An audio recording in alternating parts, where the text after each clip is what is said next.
мусобиқаи гӯштини миллӣ дар деҳаи офтоблиқои шаҳри Кӯлоб бо риояи анъанаҳои хоси ин риштаи варзиш, иштироки паҳлавонони шинохта ва ҳазорон нафар дилбохтагони варзиши суннатӣ бо шукӯҳу шаҳомати хоса ташкилу роҳандозӣ карда шуд. Пеш аз оғози мусобиқа аз ҷониби соҳибкорони ватанӣ дарҷ гардид, ки бо мақсади амалӣ намудани дастуру супоришҳои пешвои миллат муҳтарам Эмомалӣ Раҳмон дар самти дастгирии ҷавонону варзишгарон, эҳёи суннатҳои мардуми тоҷик ва муаррифии дастовардҳои онҳо ин тадбири варзишӣ ба роҳ монда шуд. Мавриди зикр аст, ки ба мусобиқоти имрӯза паҳлавонони номдори Тоҷикистон ба монанди Расул Боқиев, шоирону нависандагон, собиқадорони ин риштаи гӯштин ва дигар варзишгарони номдори дохилу хориҷ ба ҳайси меҳмонони фахрии мусобиқот даъват гардиданд. Ёдовар мешавем, ки бо дастгирии раиси шаҳри Душанбе муҳтарам Рустам Эмомалӣ дар соли ҷорӣ либоси нави ин риштаи варзиш аз ҷониби Федератсияи гӯштини миллии гӯштингирӣ тасдиқ гардида, аксарияти мусобиқаҳо бо ин сару либос роҳандозӣ гардид. Дар мусобиқаи имрӯза низ аз ҷониби раиси Федератсияи гӯштини миллии минтақаи Кӯлоб Исфандиёр Хоҷаев ва ҳамчунин ҷамъияти дорои масъулияташ маҳдуди корез беш аз 20 сару либоси варзишӣ ба варзишгарону меҳмонон ва кумитаи тадорукот тақдим гардида, аксарияти набарди паҳлавонон бо ҳамин сару либос баргузор шуд. Ҳамчун рамзи эҳтиром нахустин либосҳои варзишии гӯштини миллӣ ба ҷоизадори бозиҳои олимпӣ Расул Боқиев ва сарпарастони мусобиқа Алишер Акрамов, Амриддин Нақшев, Умед Олимов ва Асадулло Сироҷев тақдим гардид. Сипас нахустин шуда ба майдони гӯштингирӣ варзишгарони вазнҳои сабук даъват гардиданд ва бо ҳам нерӯозмоӣ карданд, ки баъди ҳар як ғолибият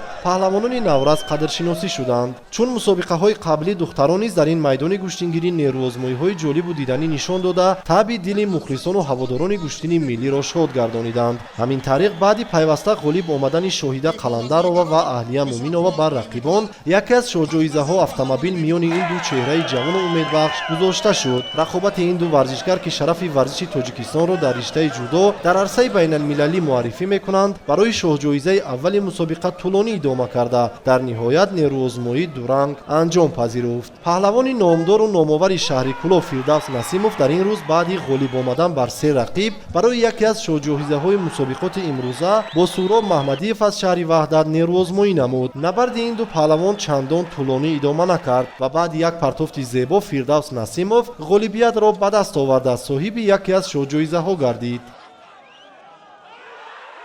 ман дар ин ҷо се рақиби худ аз боло гаштам ва барои автомашина бо ҳарифи пурқуввати худ аз шаҳри Ваҳдат буд Суроб Муҳаммадиев ӯро мағлуб намудам ва сазовори автомобил гаштам. Соли гузашта бо ӯ дар ноҳияи Темурмалик дар Кангирд гӯштин гирифтам ва мағлуб гаштам ва имрӯз ӯро мағлуб намудам. Дар идомаи мусобиқа барои яке аз шоҳҷоизаҳо ду паҳлавони номдори кишвар Ҷаҳонгир Маҷидов ва Ҳақназар Назаров майдондорӣ карданд, ки набарди ин ду паҳлавон дуранг ба анҷом расид. Ҳамчунин Шорух Амирхонов ва Фарҳод Шейхов низ барои шоҳҷоиза бо рақибон майдондорӣ карданд, ки дар ду ҳолат майдондории ин паҳлавонон мусовӣ ба хотима расид. Дар идомаи рақобатҳо ҳамчунин Амирҷони Насим бар Эраҷ Абдуллоев, Шарифҷон Назриев бар Балаҷон Бегов ва Хуршед Маҷидов бар Носир Шерхонов ғолиб омада, соҳиби шоҳҷоиза автомобил гардиданд.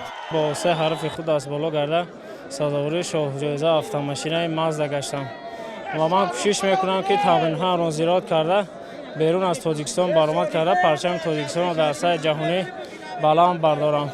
ман миннатдории худро ба ташкилкунандагони ин мусобиқот мерасонам, зеро барои мо варзишгарон чунин як нави гӯштин, як ҷоизаҳои бузургро гузоштанд ва ман хурсандона имрӯз соҳиби шоҳҷоизаи яке аз шоҳҷоизаҳо гашдам. албатта ин барои рӯҳбаландии мо барои дар мусобиқотҳои оянда ин хеле хуб мебошад.